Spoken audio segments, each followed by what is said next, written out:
Hay que tener en cuenta que hace 3 años, un poco más de 3 años, estalló el 15M en las plazas de nuestras ciudades y de nuestros pueblos, y eso empezó a trastocarlo todo, ¿no? Pero hay que tener en cuenta también que eso ocurrió de manera espontánea, ¿no?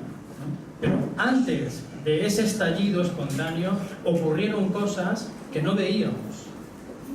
Había desafecciones, descontentos que no se manifestaban necesariamente de manera pública, ¿no? Antes del estallido del 15M, la crítica era más callada.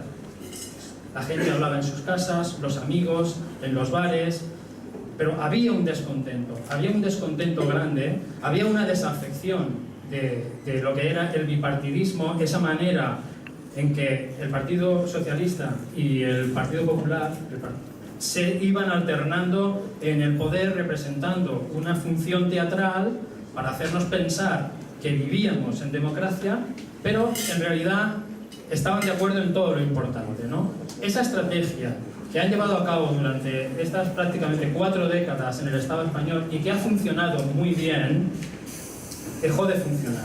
La gente dejó de creer en eso y las élites españolas entraron en una crisis de régimen, ¿no? Estalló el 15M y empezó a trastornarlo todo.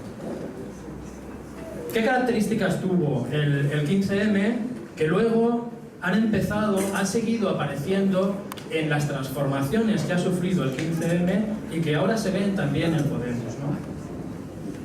La primera es la ocupación del espacio público, ¿no? En donde el pueblo se apropia de las plazas y hace un ejercicio de democracia mediante el cual empieza a hablar de cuáles son sus problemas y empieza a buscar soluciones.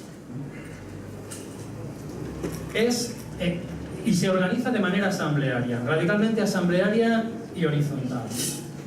Pero el 15M lo que hace es que se centra en las cuestiones estructurales, en las cuestiones que afectan a toda la población. El paro, la deuda, etc. Mucha gente decía, estuvo muy extendida la idea de que el 15M no era ni de izquierdas ni de derechas, ¿no? Esto, claro, en el Estado español es fácilmente identificable con la derecha, ¿no? Y con la extrema derecha, ¿no? Y hay dictadores, como Primo de Rivera, que decía que no era ni de izquierdas ni de derechas, ¿no? La propia Falange, etcétera, etcétera. Y en la cultura política del Estado español, mucha gente, durante la transición, durante los primeros años de la transición, decía: yo no soy ni de derechas ni de izquierdas, pero con Franco se vivía mejor, ¿no? Por ejemplo, ¿no? Era una manera de no identificarse. Esa frase tiene también otros orígenes, ¿no?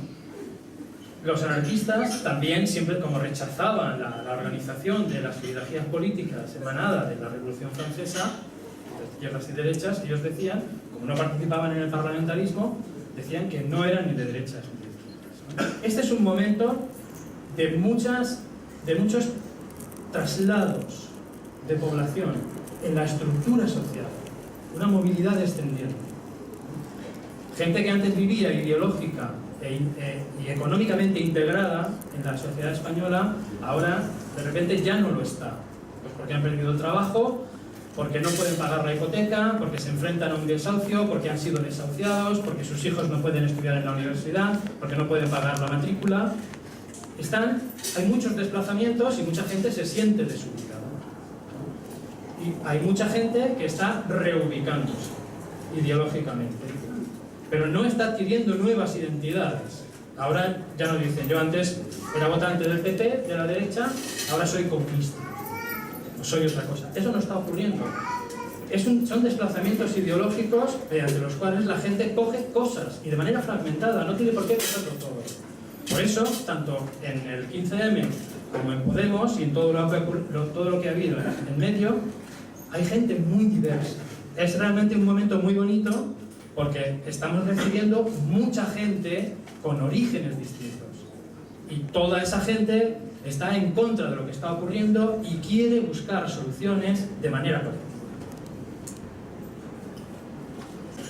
El primer año del 15M fue un año de grandes protestas masivas, grandes manifestaciones, venía mucha gente y eso fue decayendo, porque el 15M empezó a tener diversos filtros, las huelgas que hubo. El primer filtro yo creo que fue en las primeras elecciones. En las primeras elecciones no hay que olvidar que el 15M fue un estallido de protesta en un momento en que gobernaba el Partido Socialista, un partido identificado con la izquierda. Ampliamente. Para mucha gente no estaba identificado con la izquierda. Mucha gente pensaba, y sigue pensando ahora cada vez más, que no es un partido de izquierda. Entonces, cuando ocurren las primeras elecciones y gana el Partido Popular, el partido de la derecha, ahí hay un primer filtro. Y una serie de elementos conservadores del 15M se van. De alguna manera han conseguido lo que querían, que el Partido Socialista, que no lo estaba haciendo bien, se fuera y entrara a otro partido. Y luego otros filtros que ocurren, no porque la gente, en el 15M se aceptaba a todo el mundo, no se expulsaba a nadie. Esos filtros ocurren porque en la historia van ocurriendo acontecimientos que ponen a prueba a la sociedad y a los elementos que estaban activos en el 15M, ¿no? Y los elementos que también apoyaban al 15M durante ese periodo, y siempre lo hemos pensado, que la gente del 15M no eran únicamente los que venían a las asambleas, ni siquiera los que venían a las protestas y las manifestaciones, era todo el que quisiera contribuir de alguna manera, tanto en la plaza física, en las manifestaciones, como en la plaza virtual, que son las redes sociales, ¿no? Había esa idea de inclusividad, ¿no? Pero van ocurriendo filtros. Entonces, durante el segundo año es cuando se consolidan los derivados y cuando el 15M empieza a participar activamente en otras luchas y las fortalece, como por ejemplo, claramente, la plataforma de afectados por la hipoteca y la lucha por el derecho a la vivienda, ¿no? Que ha sido muy importante. Es la lucha popular más importante, creo yo, porque ha estado extendida por todo el Estado, ha ido progresivamente extendiéndose hasta en las zonas rurales y el 15M la ha fortalecido. Y al mismo tiempo ha enriquecido su lenguaje y sus prácticas y su forma de entender la política, nutriéndose de la paz, ¿no? Y otras luchas, como la lucha por la sanidad en Madrid, ¿no? La lucha por el derecho a la educación en Miami, la lucha, la huelga de las basuras en Madrid, ¿no? Son luchas que van cosechando triunfos.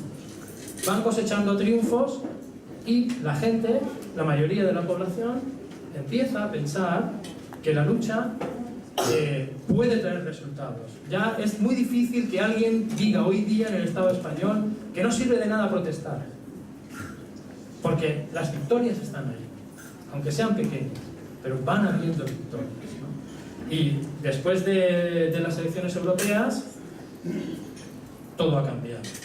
Sí,